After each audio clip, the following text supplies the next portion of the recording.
the internet access availability to the citywide. The company is Innovative Computer Applications, Inc., also known as ICA. And Mr. Bish, at this time, I'll turn it over to you.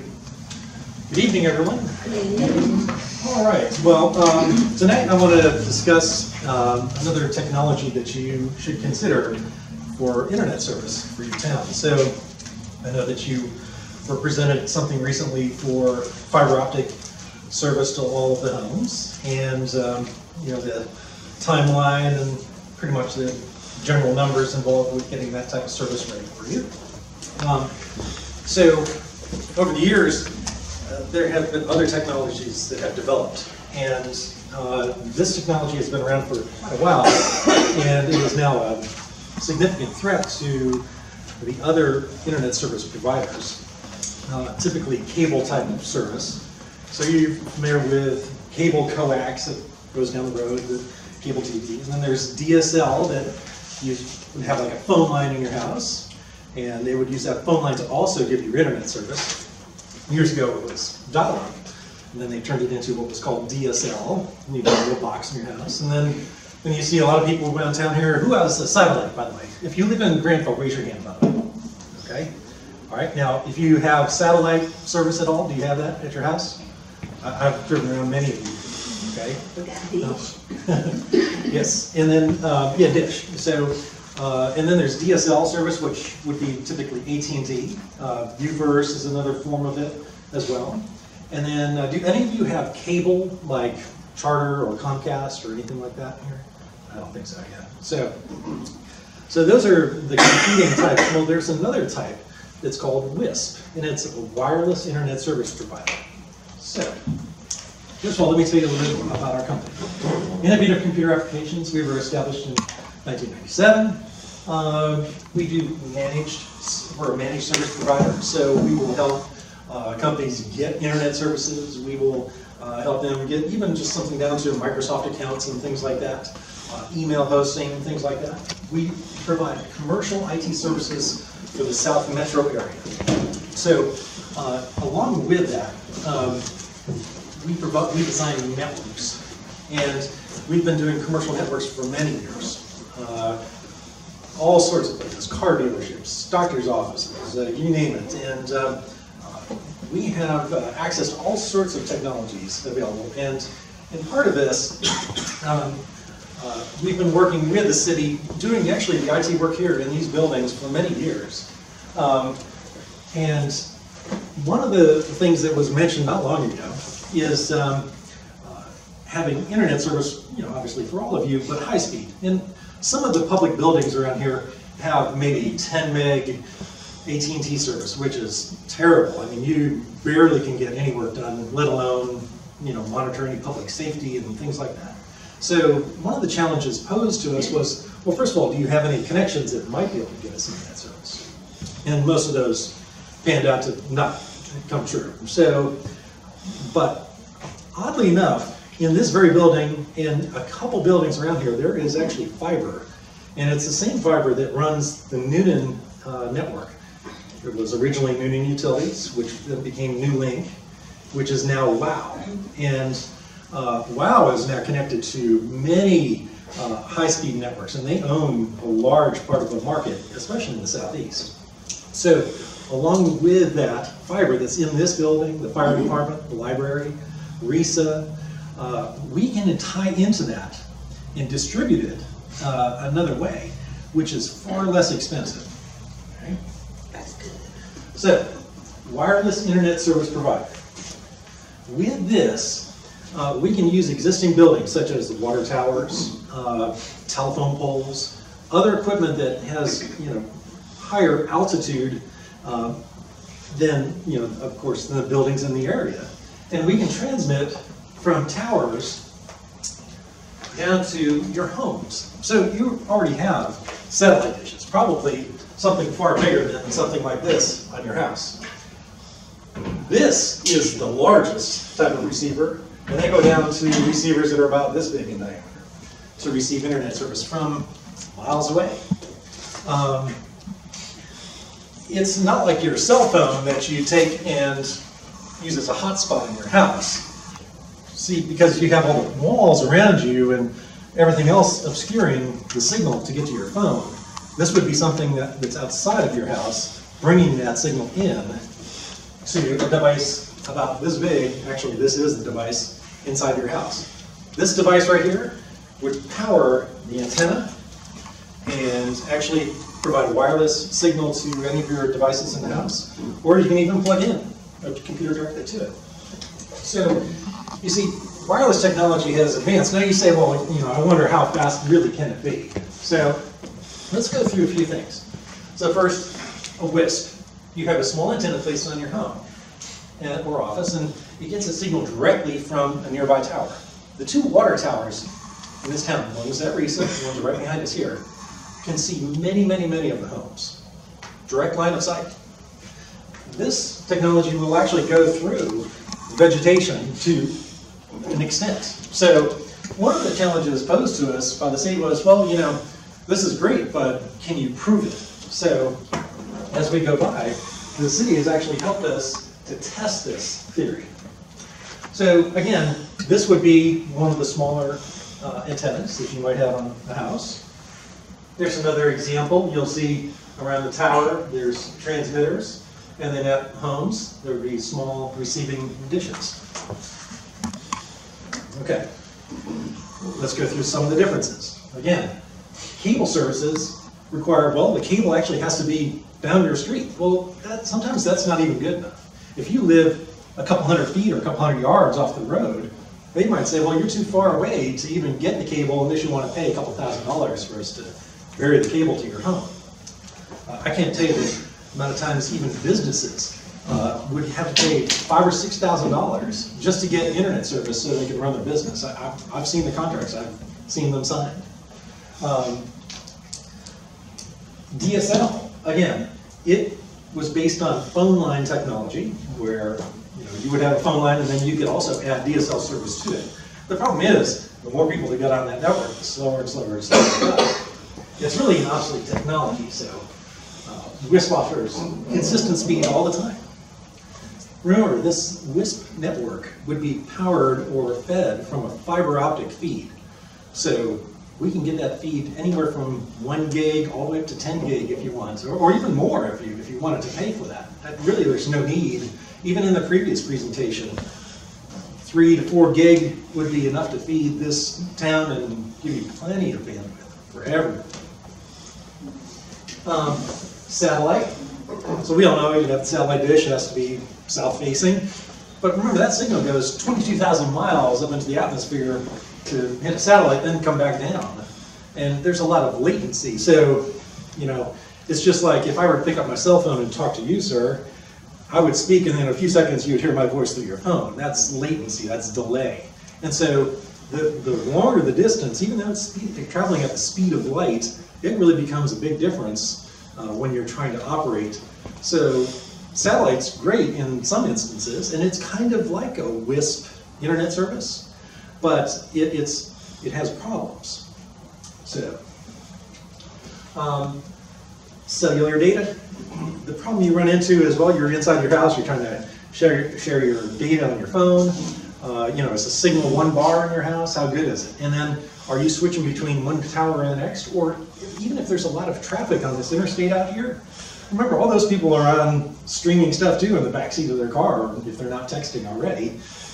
They're using cellular data just to even talk to someone. So that bandwidth goes up and down, and really there's only one tower in this town, which may at best have a gigabit feed to it. So,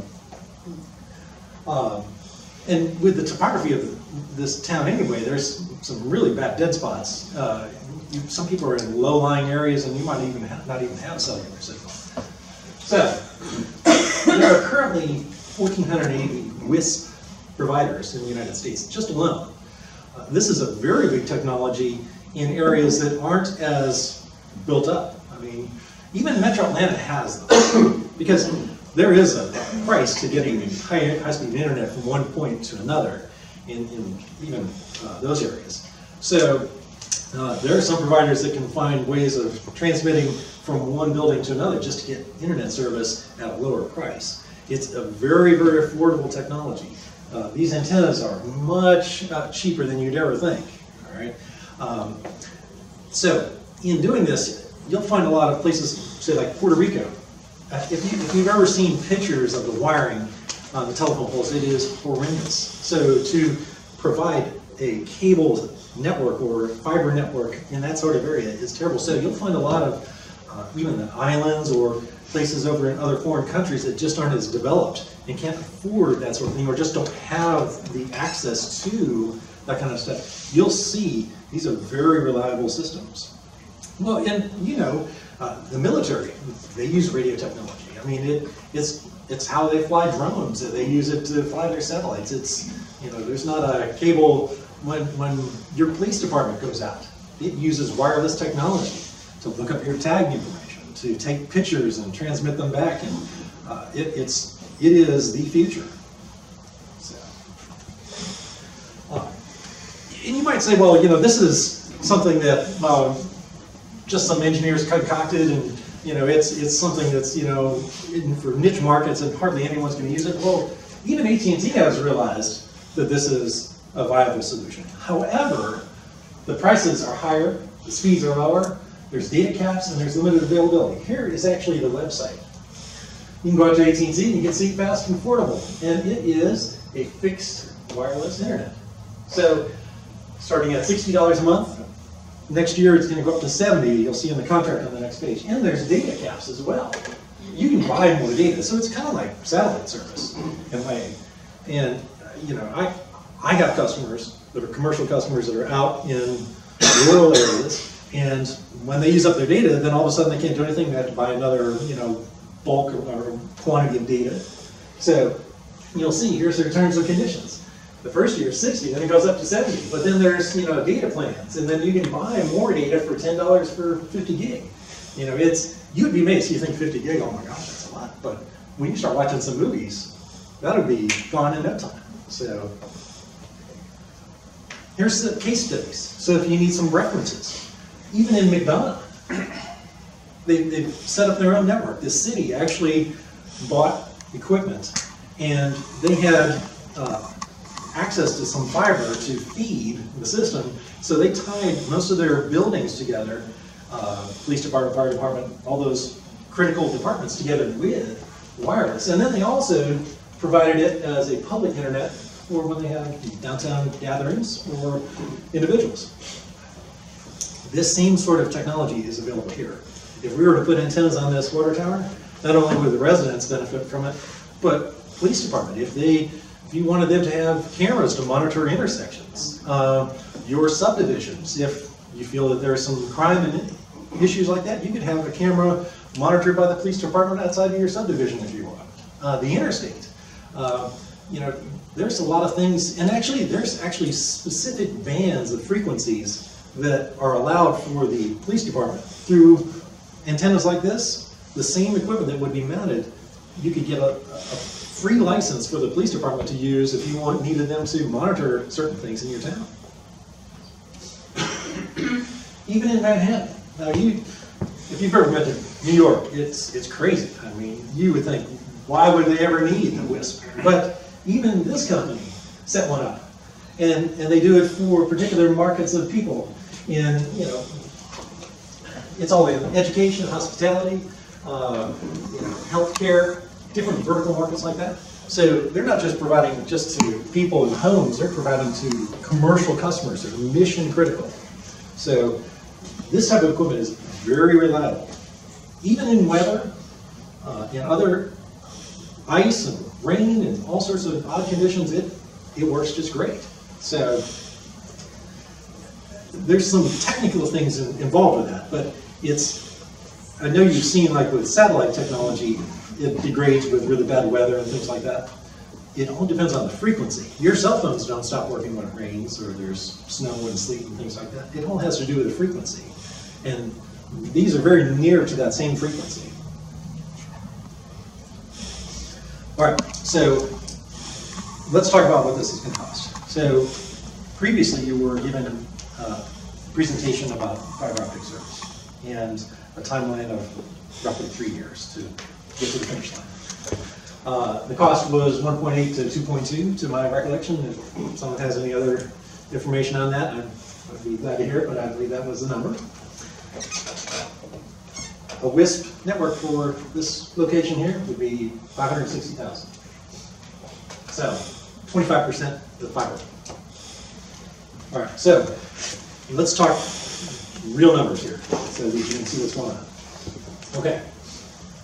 The estimate was, based on the water bills, there are 1,100 and some odd residents, is that correct, Mr. Al? 146. There you go. So at 40%, we'll say 400 customers, residential, and we'll say 20 commercial customers. Here are the numbers. So we break the network into things like this. There's what's called the backhaul, okay? That's from water tower to basically 3 points to make it a ring, in case there's any point of failure, service continues to work. These are called micropods. These are the antennas, so to speak, that would be at rural locations. So the water towers are going to have a certain range, but at some point, you're going to need an antenna somewhere out, further out, to transmit that signal further, and basically leapfrog it past other obstacles. The hardware, you need to have routers, antennas. If the previous quote was a $99 setup fee, so if the city were to charge $99 to set it up, that would be a positive number. This is what you need for your infrastructure. Now this is saying all the people in Granville, equipment to cover all the territory of the city of Granville. Monthly services. So you need internet to feed this.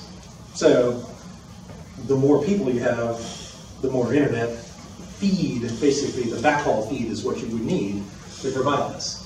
You need someone to climb up the water tower. You need people to maintain the equipment. You need tech support. You need people to actually go out and install it in your homes. You need to market it, and sell it, and everything else involved with making this work. The loan payment for this, 10 years, that's your payment. At 400 customers, you'd start receiving $26,000 a month. At the end of the year, after paying everything, you'd actually profit on this. Now this is at 400, this is what the low end is. If you go 450 customers, you're already making $43,000 at the end of the year. 500, you're making $75,000. That's not even half of the homes in this county. So this is a scalable network. So to begin with, we would start at the city, work on water towers, and people just within the vicinity of those water towers would start receiving or have the ability to have internet. Okay. Included in the monthly services are the internet service. We estimate 2 to 3, maybe 4 gig internet service would be all you need, depending on what customers want. We're planning 100 meg for everyone. Now, we can get even more of that. Is that both ways? Yes, 100 meg up and down, because the fiber feed is synchronous. If it's gig down, we get a gig back up. So, to my knowledge, the city doesn't want to limit anything, down or up, and no data caps. So, this antenna is capable of 450 meg. So, some of the other antennas can go even higher. Yeah, but what about on the other end? So that's what the house can do. Yes. All right, what can the towers handle? Because when you pack in, you have one tower handling 5 or 6 neighborhoods, especially out where we live. We live in Charlesburg, which is the outside edge of town. And then you have Meadowbrook, and you have a couple other neighborhoods right there just on our side of the interstate. We're only going to have probably one tower if y'all put in another one, because we won't be able to see the water towers from where we are. We don't live close to water towers. So- you can't see them from your ground level, but from 60 feet telephone pole height. On the other side of the interstate? Yes. Actually, in a minute, I'm going to show you something here. But still, the question is. Yes, so the question is, 2 gig to the towers is what we can receive. 2 gig is more than a cell tower has. Okay, so what I'm saying is how many times can that information be broken up amongst all of those houses and still keep flowing at a good rate? Because if you have 15 houses and all of them have kids that are playing Xbox all at the same time, they're gonna eat up a massive amount of bandwidth. You're right. So, So the ratio in the previous presentation was a 10-to-1 sort of ratio. So Newlink, or WOW in Newton, has 32,000 customers approximately, and their feed is 40 gig. So if you do the math, it's basically 10-to-1. So what it is you're going to find that this sort of technology, if by any chance your subdivision, say, how many people do you think are in the subdivision? How many homes do you think there are? 40? All right, that would not be, usually one sector antenna can handle easily 30 customers, if not more. And the pole, or the telephone pole that we would put near your neighborhood would have 6 at least. So the feed coming to it, and then the division of that out, I don't see any problems. We even had a professional engineer review the designs of this as well, Yuzu Engineering. And we're not seeing any limitations. I've spoken with John Scott, who he is their top-level IT person at Newlink. And he's looked over the information too. We've discussed this, and he's the one that looks at bandwidth based on how the customers receive feeds and what the bandwidth is, and spikes and things like that. So Newlink sells, or WOW sells, speeds all the way up to 250 meg. So 100 meg should be no problem. So pretty much, this is pretty much what the city is paying for in the way of services. And then the customer costs, we're starting at 100 meg, monthly service, $59 a month, one-time setup fee. These are all things that the city can decide if they want to change, of course. But you would get the receiving antenna and then the gateway device, which is this right here. So whether there would be contracts or not, that would be up to the city, but there are some providers that will just come out and install it, and you go month to month, and other ones want a one-year contract. So when can this be running? Let's talk about a timeline. City approves the project first, so we need to present it to the city council in numbers, and this is what we would need as down payments, and this is the timeline and that sort of thing. The backhaul would take us 3 to 4 months to complete. That would be basically the 3 main points, the ring of the network and the network operation location here, probably in this building.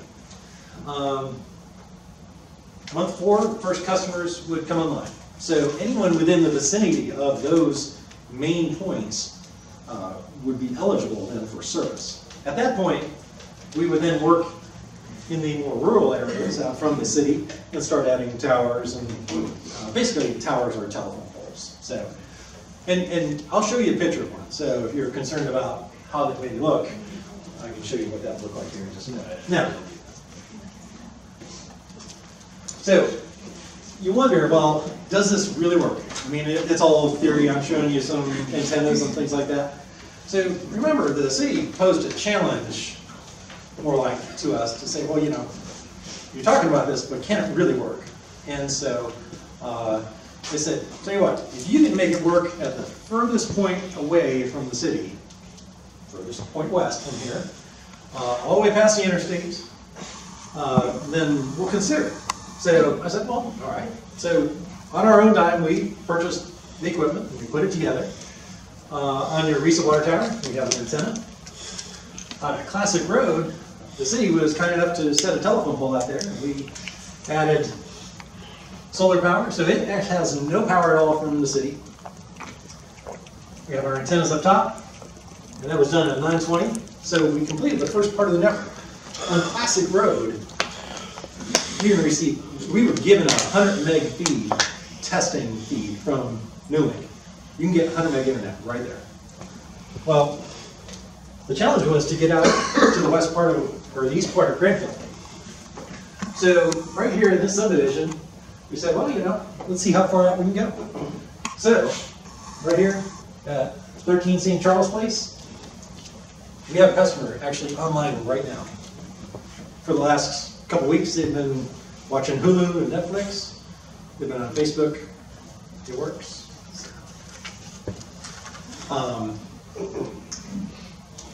It's a very viable technology. And in our spare time, doing other work, we got this set up on our own dime.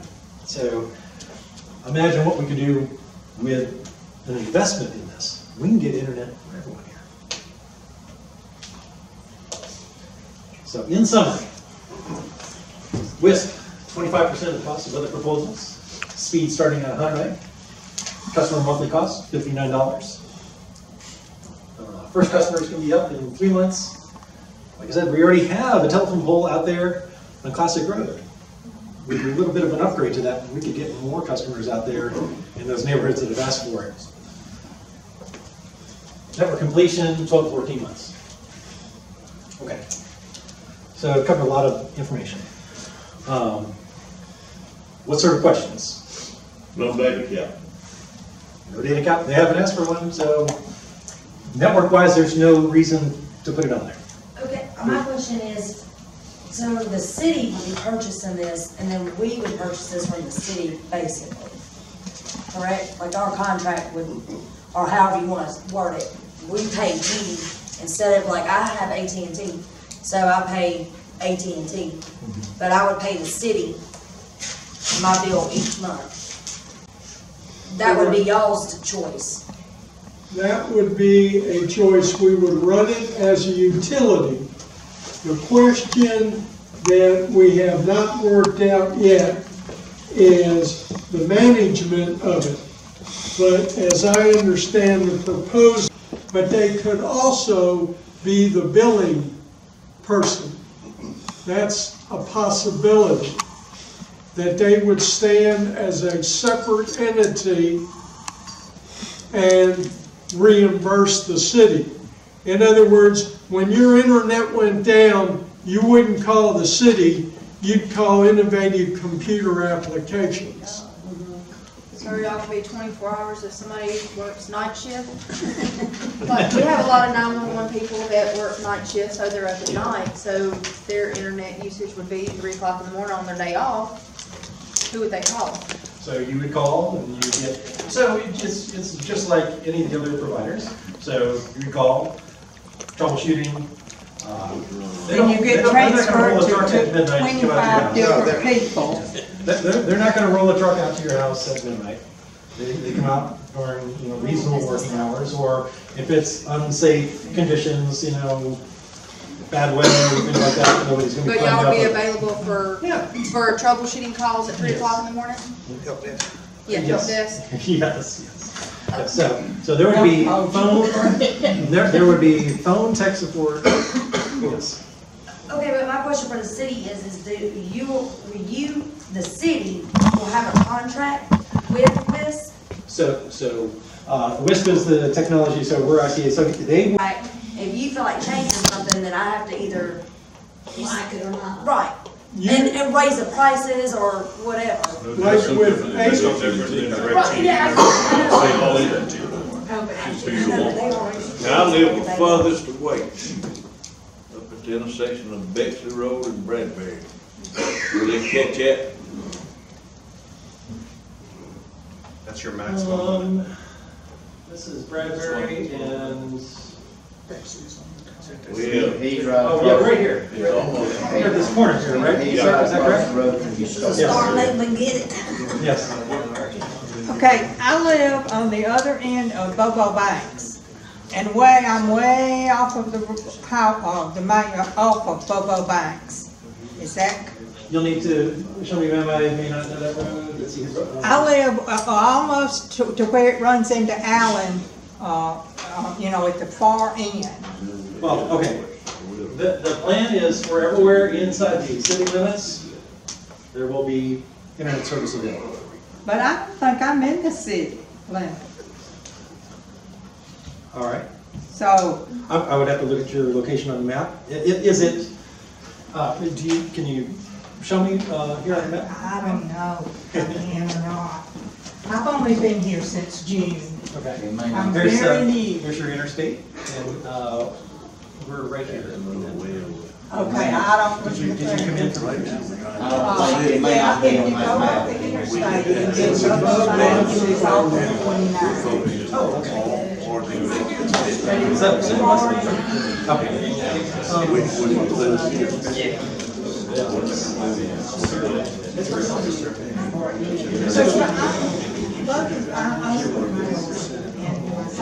They both work from home. Right now, we've got Big Squad came in and got to fix stuff and to use my iPad and anything I have to use my phone from my iPhone. That's all. Yeah.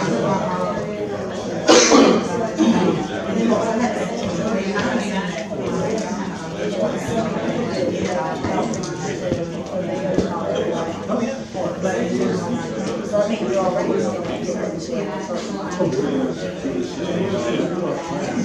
We will provide amenities, just like AT&T. Okay, that's what I'm You make a choice. If the city council decides to go with either broadband fiber to the home or internet technology, we get a provider to do it. You will get amenities. How many gigs do you want? We'll provide it at this cost. So let us find if another provider is better service, then you would go there. We would be competing with them, there's no doubt about it. So we think, right now, too many people don't have internet service. We're interested in providing internet service throughout the city.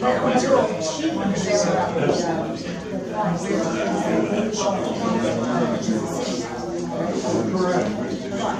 Well, all utilities are running.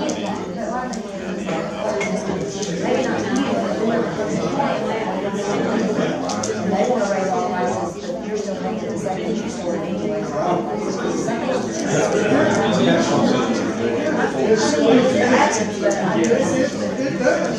We can drive by and They always say, if you have two competitors, you get a better deal. They said it's possible. That's the cost. Yes, ma'am. So far. So we'll focus on Well, that hadn't been decided.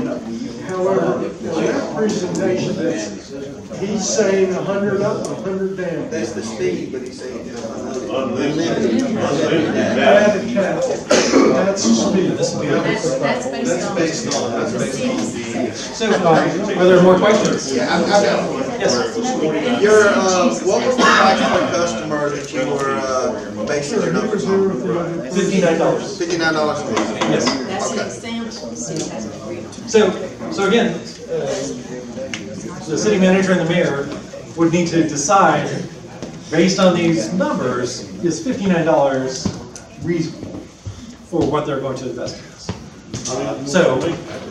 But it's quite possible with, more customers to get it much cheaper than that, if the city wasn't in it to make money. There you go.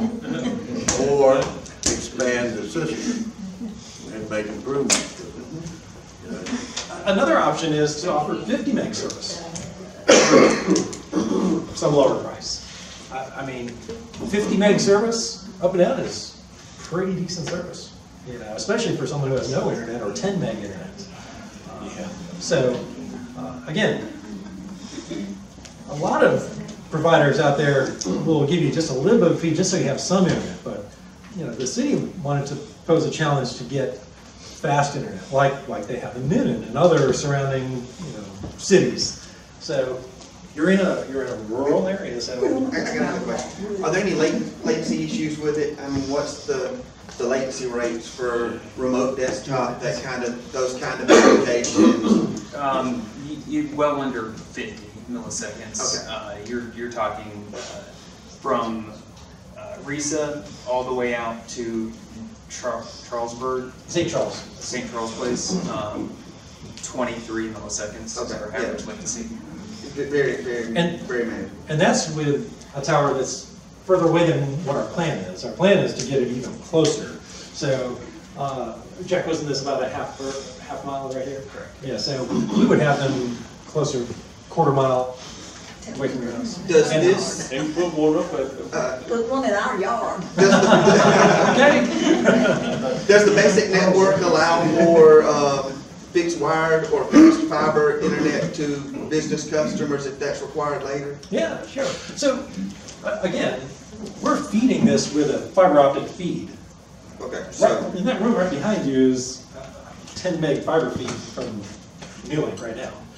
So if you wanted to, you could expand a fiber network, or say there's even a subdivision that just says absolutely no towers even within sight of us.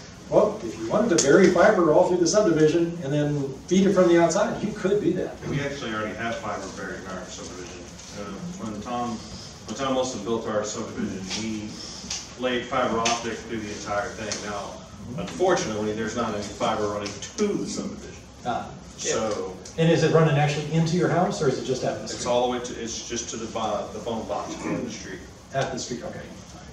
So So there would be a cost to bury it underground to your house and then have a box inside. But yes, no, so, I mean, those are all feasible things, yeah. is this the Air Max system? Is that what you're looking at? That's one of them. There's two that are very affordable. There's Mimosa, and then there's Ubiquity. Yeah, they just look like an Air Max. Yeah, this one is actually a power beam than this one. Okay. But, yeah, the Air Max looks like a figure eight, but yes. Actually, here, I'll show you a picture. There you go. Oop.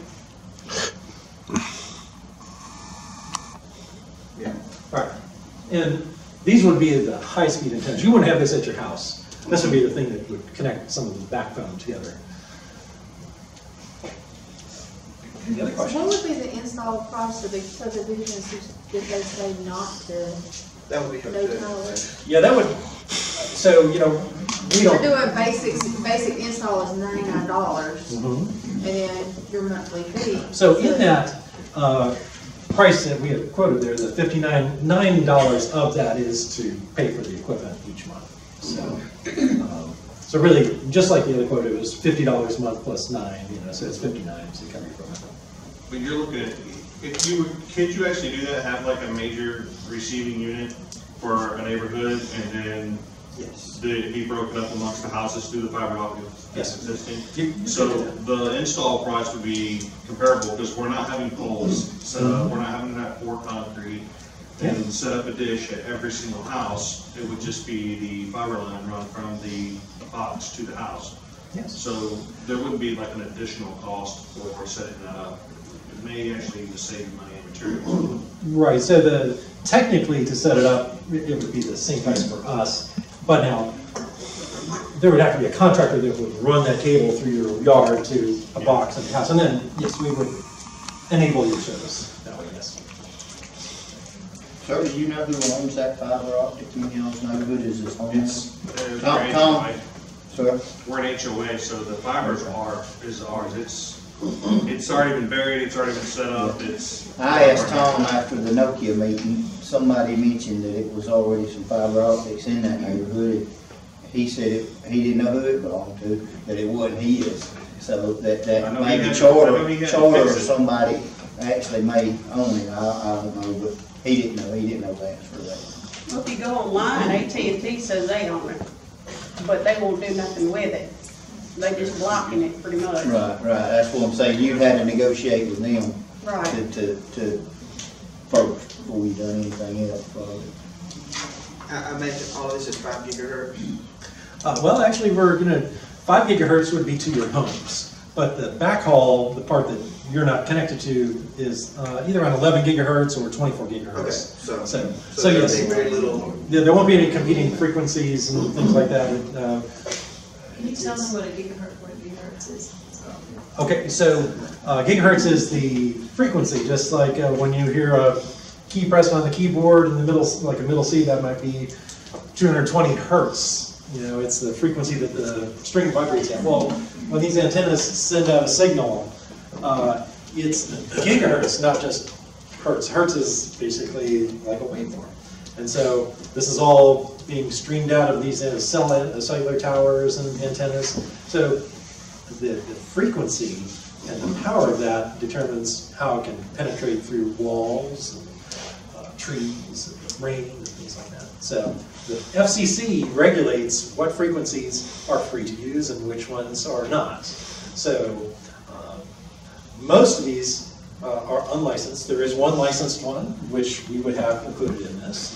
And basically what it does is it keeps a lot of extra noise so that when we get everyone online, there's not all this radio noise. So that's how we do that.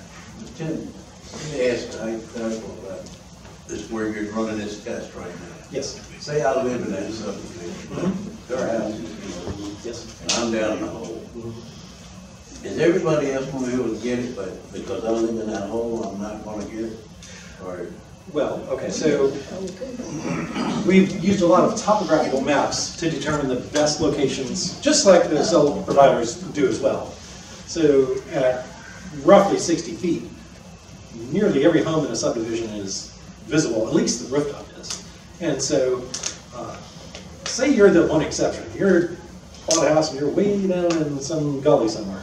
We can relay it off of even a powered lamppost or another structure like that. So, and not for $20,000. So, a very affordable price. We could add one more point of relay down to some more obscure areas in town, and we're going to have those. so we're not going to have dead spots, that's my... Right. You just add poles and antennas. That's right, and they're not gigantic, okay? We're talking antennas the size of a coffee can, you know, or maybe a little bit taller, that are cylinders about 3 or 4 inches in diameter. So you can spray paint them if you want, you know, to make them match the light poles in your neighborhood if you wish. Yeah, we've also talked about the poles, that, because some of these neighborhoods, you don't want an ugly telephone pole sticking up in your yard. Right. But there are decorative poles, colonial style, that they can use to put them in there. Well, and if you drive up through some of the metro Atlanta areas, they don't even like cell towers looking like cell towers. You'll see them and they look like trees. It's quite interesting because, yeah, if you, yeah. So, yes. Are we gonna just have one backhaul feed in, the one, I mean, I know that there's 3 different locations that have fiber coming in, but if I'm not mistaken, it all comes in through just one fiber line from the well, right? Yes, so, and here's the plan on that. So to begin with this budget, we will have one feed coming in. However, at that cell tower out there, we've already contacted them. There is fiber actually out at that cell tower, probably AT&T or one of the even bigger carriers out there. That is line of sight to one of the water towers. We could put a pole out there on that road and have a box and receive fiber optic internet and transmit it back as part of the ring as a failover. On a smaller scale, we do that quite a bit for businesses. They'll buy 2 internet feeds because, you know, truck stops, car dealerships, they can't be down. When they get someone who's buying a Cadillac for 80 grand, they want to make sure that person can swipe their credit card every time. So, the same thing here. Now, I have the cell phone number of the network operations person that will be operating this and setting up the equipment. I have the cell phone number of person even above him. So if there's an issue, well, Noonan would be down as well. So this is tied into their core network. It's not just some leg off of some feed coming out of some neighborhood. This is right off of their core network. So, but things happen, and even that company can go down. So yes, Just so you know, 1 gig of service is right around $1,800 a month to feed this network. Now, you would multiply that, the more users you have, we need to have maybe 2 gig or 3 gig, so you'd multiply that. We could get you probably a feed from AT&T. I quoted someone not long ago, it is right around $1,700 or $1,800 for a gig feed. Yeah. So, yeah. That's what they're offering. AT&T offers a 1 gig service in Grantville for, right at $16.50 a month. So that could be a failover. You know, it's just like one of those things, it's like insurance. You hate having to pay the bill, but you like it when you're in an accident. So, you know, they wouldn't like paying the $1,800 or $1,600 a month, but if WOW goes down, you wouldn't even know. So, you know, there's a level of peace of mind here. That would really be driven too by your commercial customers, you know. So as this happens, you can have internet. And so the first coffee shop that wants to open now can have internet. Now, you would charge a business customer a higher rate because the quality of service that you provide to them is, you know, at a higher level. They're going to have different equipment. They might want 1 gig service to their building. Who knows? So you charge accordingly. I pay more for my internet service than the neighbor right next to me pays, and he probably gets the same speed, so to speak, as I do. But I'm a business, and I have to pay more. Well, and that was going to be another question. Could you, because see, I know what you do. Yeah. Could you operate your business off of this technology? Oh, yeah. Yes. I have 100 meg fiber to my building right now. So, yes. I mean, reliably, you would do all of your hosting, all your remote stuff, all your backup. You would have no hesitations of running your business off of this network. I would not, no. I'm trying to think of scenarios where that would challenge me, no.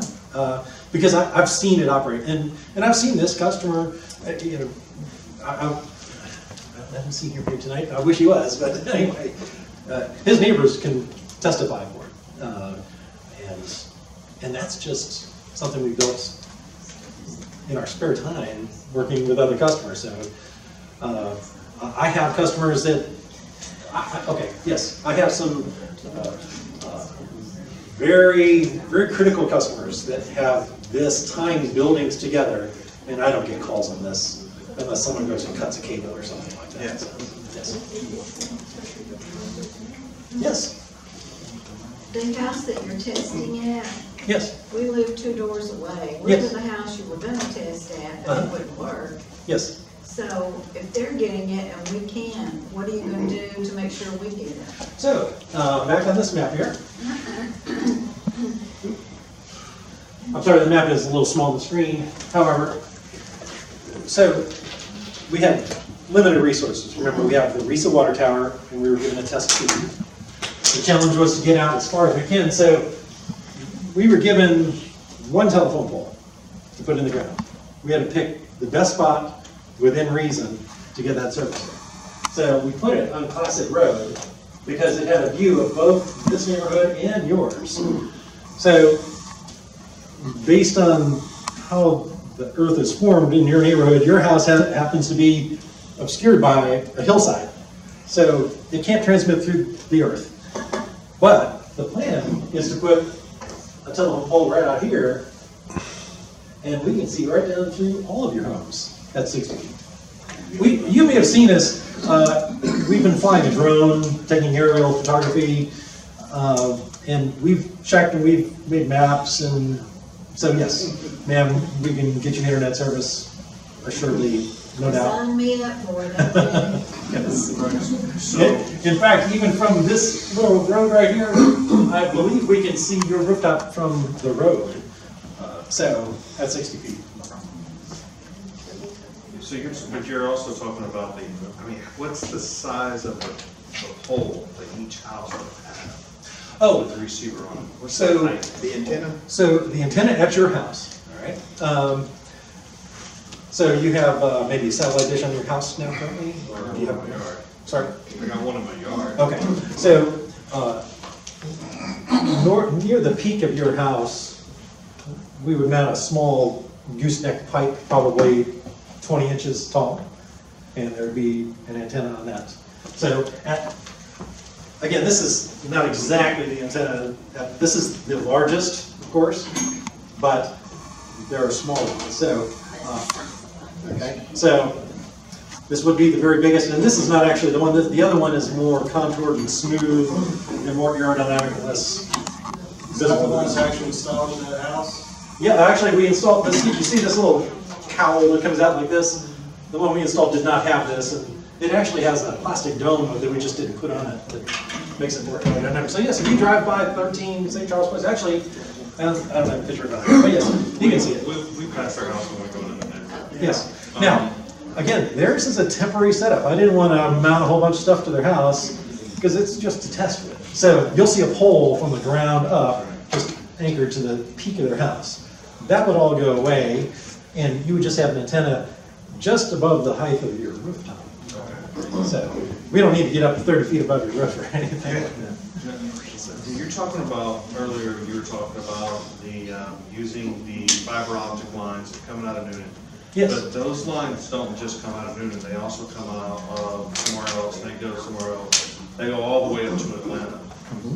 The other presentation that I believe you were here for, yes, they talked about, they would run a dedicated line from 56 Marietta all the way to Grantville. That would be our line. No one else is on top of it. And it comes here. Grantville would be the owner of that internet service, and then they could bill out from Grantville as it goes. If the other townships and everything around us, you know, like going into Hogansville, so on and so forth, and all of that money would come back to Grantville to put back into the city, to put back into whatever it needed to go to. And we own all of that without having to worry about other people's infrastructure going down and shutting us down. So, like I was saying, along the interstate here, there are fiber optic feeds that they spoke of in that other presentation. So, you guys want internet quickly. So yeah, but we also want it to last, and we want it to be quality. So, as part of the contract, the city's gonna sign some contract with WOW saying, we agree to $1,800 a month for whatever, 1 year. You can make it 6 months or a year or whatever you want. And in that time, we can be building your network, getting you up and running, and then you could switch to whoever you want to feed this network. We're fine with anyone that, as long as they can provide 1, 2, 3 gig feed to your network, it'll work. Again, we're network designers. There's no problem with you getting another service provider that's maybe more direct to the source. That's fine. Again, the challenge was to get it now, get it reliable. And we know, I mean, NewLink is very reliable. I mean, there are times that it's gone out, just like anyone else. Comcast, everyone else has days. But there's some very particular people in Newnan. I mean, you know, Summer Grove goes down, guarantee you they're going to be calling, and it's going to be back up pretty quick. And that same feed is the one feeding you in the beginning of this project. You can choose whoever you want. It's the city's choice to feed this. They're the ones signing the contract to feed it. We're the ones making sure that you're all connected to whatever that feed is. So, just like right now, the city buys water from Newnan Utilities. I mean, if there another provider came along, you could buy water from someone else if you wish. And how much is trees and stuff going to interfere with that? Will they interfere with it at all? Well, the more forest you go through, the more signal it would degrade, of course. So the point is our plan is to have 12 to 15 towers all around the city. Now, that's more likely out in the more rural areas of the city. And how many people will that hold? How many households will that hold? To do, how many did you say? So 12 to 15 towers. So how many households would that easily hold? All right, so if we do the math, the tower or telephone pole would have 6 antennas, each antenna 30 customers. So 30 times 12 to 15, far more than your 400, or even the We have way more than 400 houses inside the 2,000. city limits. Sorry. I was saying we have more than 400 houses, and that was the That was the scenario. Yeah, so, and again, those towers, if, say, you may get a new subdivision. And here's another thing that really maybe not have been thought through, but, you know, the quote for 2 million was for what you have right now in the way of homes and businesses. But next week, there may be a permit filed to start building another subdivision. So that's more money on top. We may already cover that area, probably will. Okay? So, and even if you had to construct another tower, you're talking 16 to 20,000 for a tower that would handle hundreds of customers. So it's. And you have the ability to add to that as you see fit. Oh, You yeah. can always put holes in one antennas if you need to. Now, what would So be, you could build to it. what would be the cost to later on open up to what would be necessary to make a public Wi-Fi out of that? I know that those antennas are designed to work from point to point, so Right. you would have to add some kind of access point, correct? So, down like in the city area, say you're gonna have a parade or some market day, thing like that, you can have an omnidirectional antenna for $500 and transmit a signal. Basically turn it on when you want to. Yes, exactly. So that'd be under the city's control, just like the thing with cameras, you know, right now.